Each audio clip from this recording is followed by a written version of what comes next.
All right. Hello, everyone. It's Mr. Farrick, and not there, so here's some stuff that we did that was good yesterday, maybe some things we didn't do, so that you can have all the notes and be good to go for 4.2. I know it says 7 up here, but that's not true. Okay, so we looked and did an activity where we try to graph some stuff of parallelograms and try to find the properties of these parallelograms by discovery and things like that.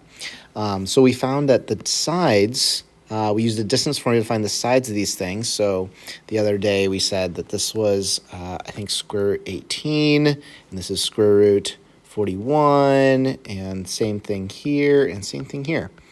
And so what you notice is that these opposite sides of this quadrilateral are the same. Same thing with this. We're classifying all these shapes that we're graphing as parallelograms, though. So what we can say is that the opposite sides are congruent. That's one of the many properties. Opposite sides are congruent. Yay, that's one. Okay, so the next one you did would look like this, and we asked you to find the slopes. Slopes tell you the direction that the line's going. So that way you can tell if they're perpendicular or parallel or things like that. We found that the slope here was -9/5, I think, and -2/5 once you simplified it. Same thing here, and same thing here. So since the opposite sides have the same slope, this is different than what we saw above. The opposite sides have the same slope, therefore the opposite sides are parallel. Parallel, just to reemphasize, this is a big point that people are really stuck on. Can I spell parallel? Probably not. Yikes. Parallel means that they're going the same direction and they have the same slope. People say that lines are congruent, therefore they're parallel. I don't understand what they're talking about because parallel means they're facing the same direction. They have the same slope. Congruent means that they are both 13 is the same as equal to 13. They're the same length. That's what congruent means versus parallel. Parallel is just a direction. Congruent means equal. They're literally the same exact distance from point A to point B. Okay, so direction versus length is what you're making a distinction between. So there you go. I just want to make sure we know the difference between those two because this is where people really make the mistake on the quiz. And I'll tell you what, on the quiz, you're going to have to prove lines parallel or maybe prove opposite sides are congruent and be able to write about it. So, all right, so here's a couple other things we did. We kind of maybe cleaned up on this, maybe didn't quite get there. We found the diagonals between these, and we can kind of see through some of this work that we have some of them are the square root of 20 and square root of 20. When you found the distance between these, this is like the midpoint that they asked you to find. Square root of 13, square root of 13. So once you found the midpoint, just so you know, you can find the midpoint with this bad boy, midpoint formula. There you are. Cool. Add the x's, divide by 2, add the y's, divide by 2. That's how we found f. And then once we found f, found the distance between these guys and the other guys. And you notice that both of them cut each other in 2 equal halves. So we can say that the diagonals bisect. That's 2 words that you know about. Diagonals go across and then bisect, cut in half. So the diagonals cut each other in half. That's what it's trying to say. Yep, that's about it. Cool. All right, so here's some of the ones that we didn't really talk about too much. What I was going to try to have you do is measure the angles and notice what happens with angles. Now, they tell you a little bit about what happens here. Opposite angles of a quadrilateral are 2 angles that are located in the ends of the diagonals. So going across town here to here and here to here. And what you notice about the opposite angles is they are congruent. So that would be kind of like the proving statement, one of the many properties that we've unfolded about parallelograms. And remember, parallelogram is still quadrilateral, so it's still tallies or adds up to, sums to 360. So if we add all these up, they should add 360. But the other thing to notice is that if you add the ones that are next to each other, what do these add to? 22 plus 158 is 180. And same thing here from these two that are next to each other, these two that are next to each other, and these two that are next to each other. They all are adding to 180. Does it work on this one too? Well, yeah. These add to 180, these add to 180, right? Because they're the same, but then also using supplementary pieces. That's because they're same side interior. Notice we got parallel lines there, and then we got same side interior. So yeah, of course they're going to be supplementary. We have same side interior angles. So that's a good little distinction for you. So we got two properties for you. We got opposite angles that are congruent, as you saw in the first one. But then I just noticed that, like, instead of saying consecutive, you could say same side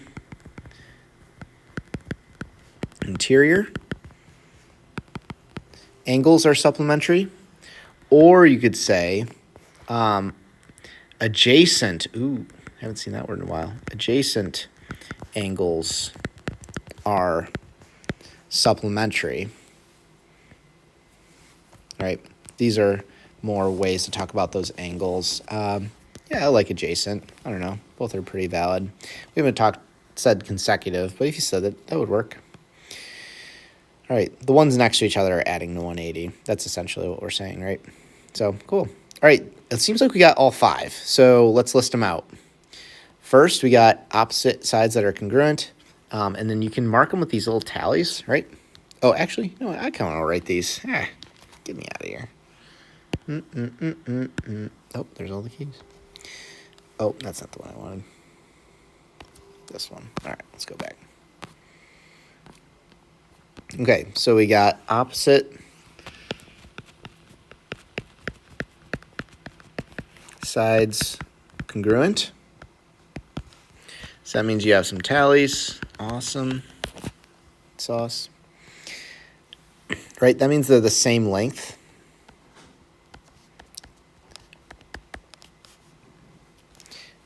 And use the distance formula, right? Or Pythagorean theorem. Distances. I don't know. Whatever you need to mark to help you remember. That is a distance. That is a unit of measure. An example would be 5 and 5, right? That would be a good example. You can't really do that with parallel. And that's another option. Opposite, or another property here. Opposite sides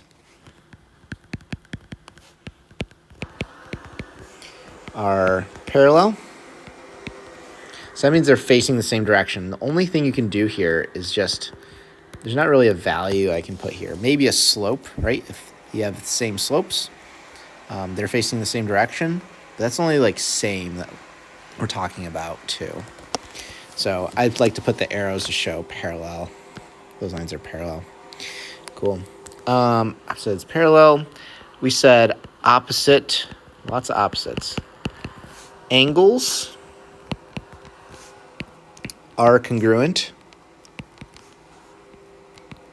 Right, those add the same value. So that would mean it would look like this on a graph, or I mean a picture. Right? But then we also said, I'll say adjacent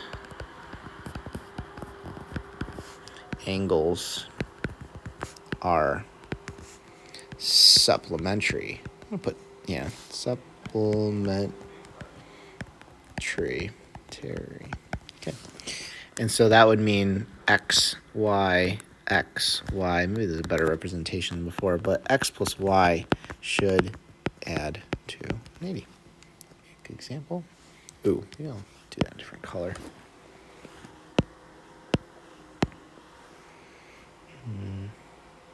Red. Sure.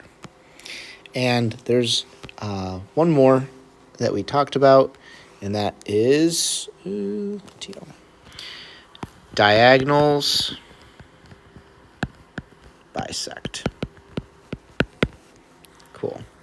And then that would be like this, right? You got diagonals, and these get one tally, but these get a different tally.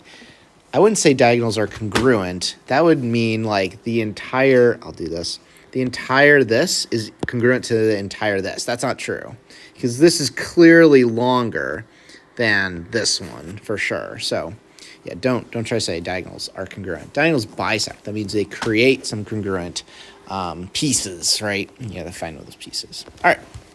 So that is from yesterday's and pretty much today's kind of main thing. If you know all 5, then you're pretty much set for most of this unit, especially parallelograms and this skill assessment. So I'll kind of set you up a little bit for some of these, but I think you can do most of these problems. And the rest of the time is going to be to practice.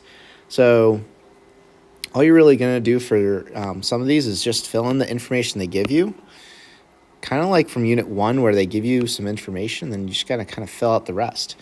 And then use those properties that you know about to help you solve them. So example would be like sorry, they have to put this in here first. AFT, where is F? Uh-oh. Oh, that didn't get fixed for this time. Oh, boy. Okay, I'll just kind of scour around and see where that should be going. It's probably just one of the big angles, I would say.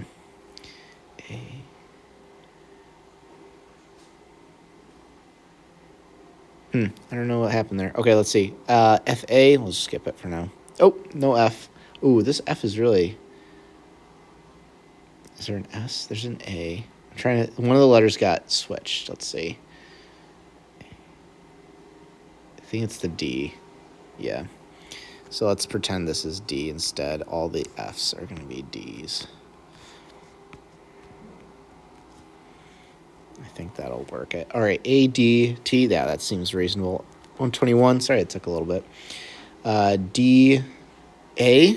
That's going to be 13. DT says it's 7, so I'm going to replace that. AS is going to be 9. And RS is going to be 3.7. All right, I'm going to switch the angle to a different color because that's going to get confusing. Red. Cool. So that way I know which ones are angles, which ones are sides. So this is 121. So we know, like, we can start filling out this information. Like, I know the opposite angles are the same. So this is 121.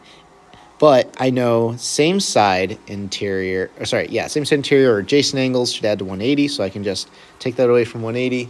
What is that? 59. Hopefully it's 59.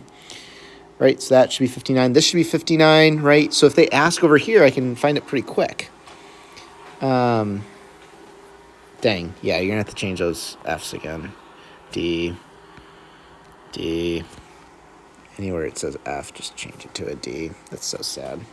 All right, cool. All right, and then the sides, opposite sides are the same. So you start filling this stuff out. I don't know if I should really fill out the rest for you. I think you can figure it out from here. But yeah, you can kind of see like, oh, these opposite sides should be the same. So I'm going to use that property. And these opposite sides are going to be the same, right? And so diagonals bisect and all that. So this key will be online so that you can have all the answers to these. But just know that like D and F might get interchanged there. That was sad. I didn't see that till now. Que triste. All right. And then you can do the same thing for this, right? So you can make these congruent and kind of work from there. I'm looking at the other ones, seeing if there's anything funny about them. No, I think these are pretty average. Yeah, I don't know. Should I do them? I don't think so. I think I'm not going to waste your time. I guess the one thing I should show you is these would match up, right? As opposed to, I think this one's going here to here. These are pretty easy. A lot of things are just making themselves equal to each other. So I don't think you really need a lot of my help in this. Cool. So that's kind of what we're looking at. I would say finish this up, do the practice, and check out any other videos that I need to post. All right. I'll catch you next time. Peace out.